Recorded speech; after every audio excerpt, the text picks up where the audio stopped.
So today we have some rumors suggesting a wider screen for the Z Fold 6 and potential S Pen integration inside the phone, and what cameras to expect.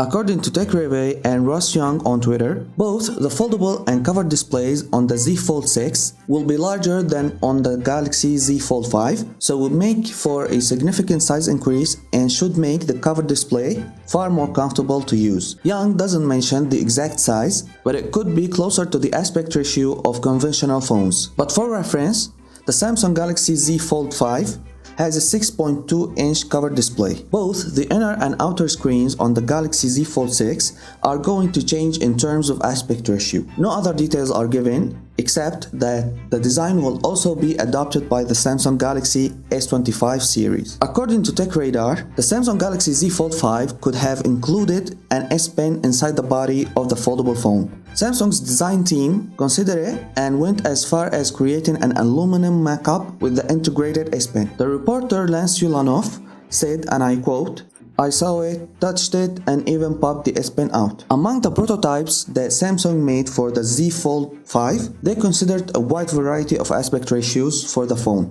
including some that made the cover screen look significantly wider, which looks almost like the Google Pixel Fold, and I believe that Samsung is aiming for that for the upcoming Galaxy Z Fold 6. And according to Ice Universe on Twitter, the Z Fold 6 will have the same cameras as the Samsung Galaxy Z Fold 5, meaning a 50 megapixel main, a 12 megapixel ultra-wide, a 10 megapixel telephoto with 3x optical zoom, a 10 megapixel cover screen camera, and 4 megapixel under-display camera built into the foldable screen. Finally, Samsung itself has said it's working on dust-proofing its foldable phones, so that's a feature that might make it to the Galaxy Z Fold 6. If you want to know what Samsung is giving us with its mid-range king, the Galaxy A55, you can watch this video afterwards. And please take just a second to support me by subscribing to my channel and liking this video and perhaps sharing it with interested friends. Thank you for watching. See you in the next one.